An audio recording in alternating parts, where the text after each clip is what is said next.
उद्धव ठाकरेंनी विधानसभा संपर्क प्रमुखांच्या बैठकीदरम्यान राज्यामध्ये मध्यावधी निवडणुका लागण्याची शक्यता असल्याचं भाकीत केलं आणि यासोबतच मध्यावधी निवडणुकांसाठी तयार राहण्याचे आदेश देखील उद्धव ठाकरे यांनी कार्यकर्त्यांना दिलेत।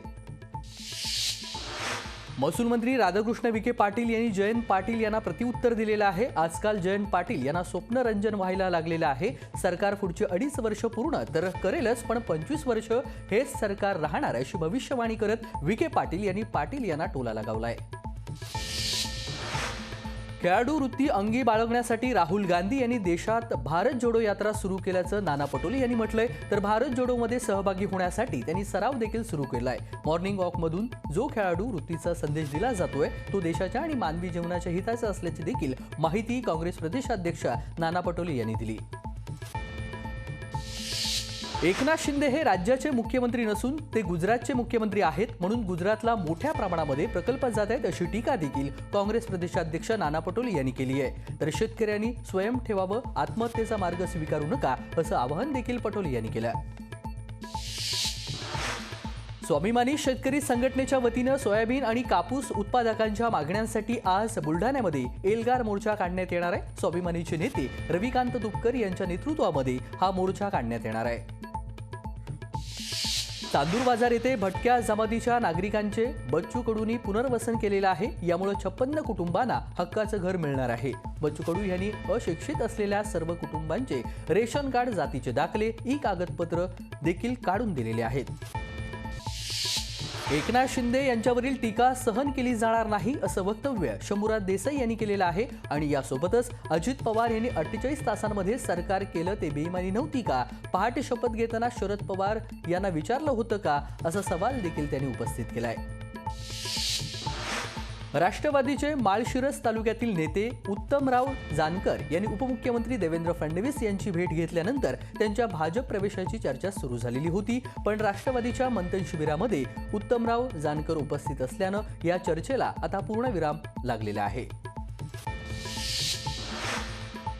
गोंदिया शहरामध्ये कुठेही अवैधरित्या होर्डिंग लावून शहर विद्रूप करणाऱ्यांविरोधात नवनियुक्त पोलीस अधीक्षक निखिल पिंगळे यांनी कंबर कसलेली असून शहरातील मुख्य चौकामध्ये लावण्यात आलेल्या बड्या नेत्यांच्या होर्डिंग्स हटवण्याची कारवाई करण्यात आलेली आहे। पोलीस अधीक्षकांच्या ह्या कारवाईमुळे अवैधरित्या जाहिरात फलक लावणाऱ्यांवरती देखील ही चांगलीच चपराक आहे। रत्नागिरीतील अनेक ग्रामीण भागामध्ये तुळशी उत्सवाला सुरुवात झालेली आहे। तुळशीला मुखवटा परिधान करून सजवण्यात येतं। वाडीतील अनेक वराडी या सोहळ्याला उपस्थित राहतात आणि तुळशी विवाहाचा मोठा उत्साह या ठिकाणी पाहायला मिळतोय। रेल्वेच्या मध्य आणि हार्बर मार्गावरती आज मेगा ब्लॉक असणार आहे। मध्य रेल्वेकडून याबाबत माहिती देण्यात आलेली आहे। देखभालीच्या कामांसाठी मेगा ब्लॉक घेण्यात येणार आहे। छत्रपती शिवाजी महाराज टर्मिनस विद्याविहार दरम्यान अप आणि धीम्या मार्गावरती सकाळी 10:55 ते दुपारी 3:55 हा मेगा ब्लॉक असणार आहे। गव्हाच्या दराच्या पाठोपाठ मिरचीच्या दरामध्ये वाढ झालेली आहे। देशातील दुसऱ्या क्रमांकाची मिरचीची बाजारपेठ असलेल्या नंदुरबार कृषी उत्पन्न बाजार समितीमध्ये मिरचीच्या दरामध्ये दुप्पट दरवाढ झाली आहे। सर्वसामान्य नागरिकांच्या खिशाला मात्र फटका बसलाय। संत गाडगेबाबा अमरावती विद्यापीठाच्या 20 नोव्हेंबरला होणाऱ्या सिनेट निवडणुकीमध्ये माजी मंत्र्यांचे उमेदवारी अर्ज असल्यानं ही निवडणूक रंगणार आहे। सिनेट निवडणुकीमध्ये 206 उमेदवार रिंगणामध्ये असणार आहेत। तर माजी मंत्री वसंत पुरके यांनी उमेदवारी अर्ज मागे घेतल्यानं माजी मंत्री शिवाजीराव मोगे अविरोध झालेले आहेत। तर माजी मंत्री हर्षवर्धन देशमुख यांची उमेदवारी कायम असल्यानं सिनेटची निवडणूक चांगलीच गाजणार आहे आणि 22 नोव्हेंबरला निवडणुकीची मतमोजणी पार पडणार आहे। सोलापुरातील MIDC पोलीस ठाण्यामध्ये पोलिसांनीच परिसरातील झाडं, गवत यामुळे अस्वच्छ झालेला परिसर स्वच्छ केलेला आहे आणि यासाठी येथील वरिष्ठ पोलीस निरीक्षक राजन माने यांनी स्वतः पुढाकार घेत त्यांनी स्वतःहून 4 तास अथक परिश्रम घेतलेले आहेत। पोलीस निरीक्षकांनी स्वतः ट्रॅक्टर चालवत साफसफाई केली आहे।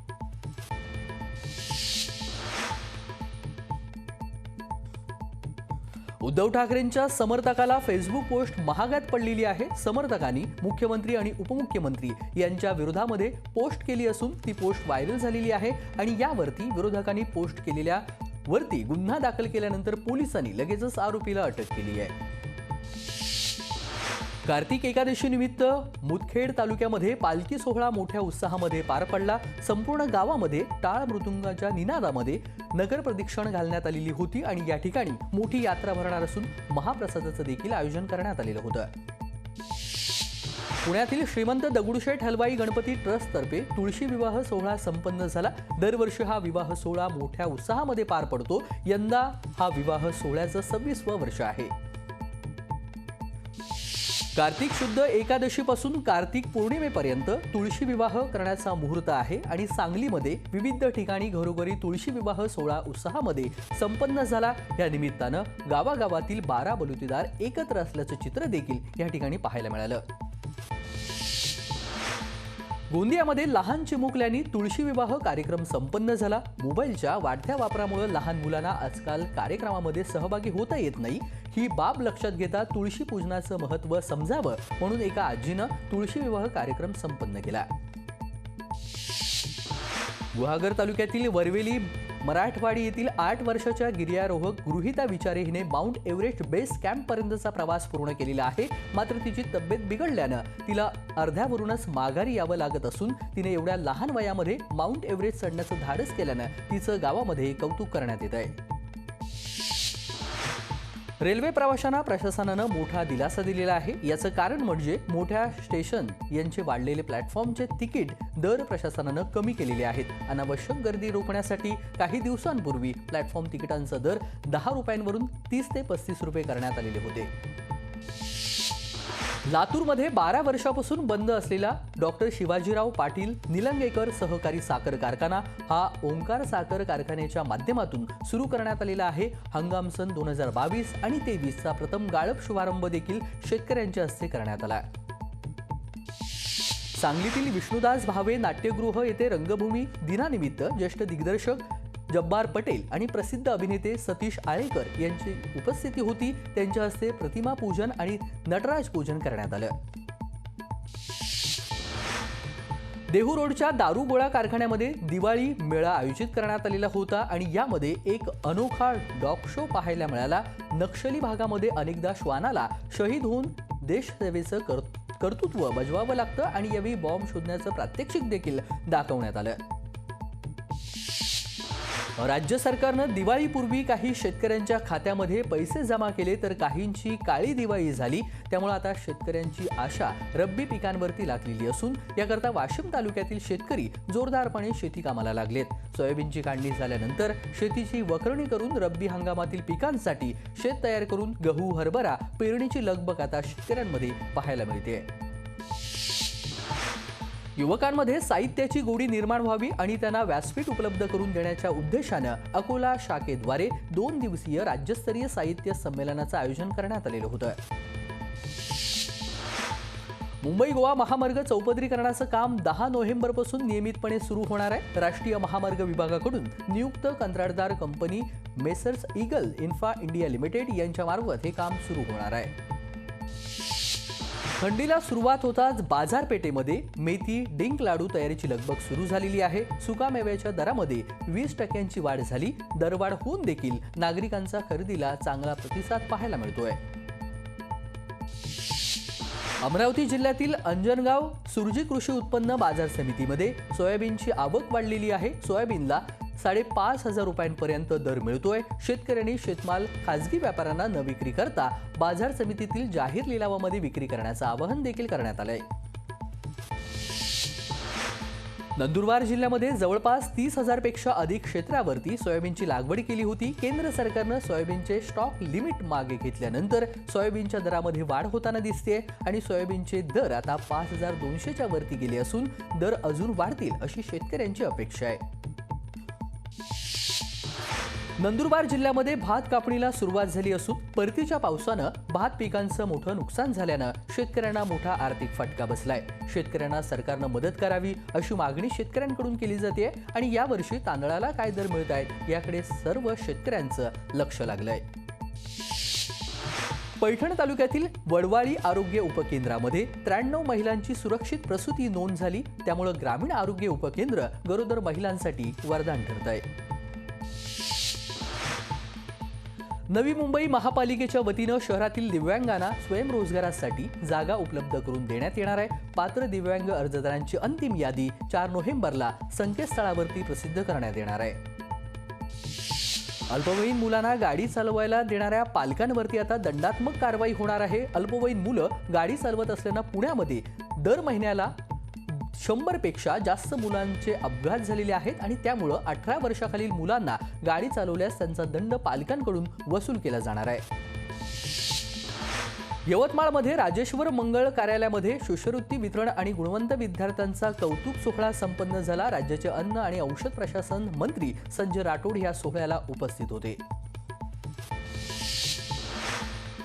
नाशिकमधील सिडकोचे प्रशासकीय कार्यालय बंद करण्याचे आदेश शासनाकडून देण्यात आलेले आहेत आणि हे कार्यालय बंद करण्याचे आदेश आल्यानं विविध परवानग्यांसाठी नागरिकांची मात्र अडचण निर्माण झालेली आहे। हे कार्यालय बंद झाल्यास नागरिकांना औरंगाबादला जाण्याची वेळ येणार असून प्रशासनाने यावरती उपाय सुचवावा अशी मागणी देखील ग्रामस्थांनी आता केली आहे।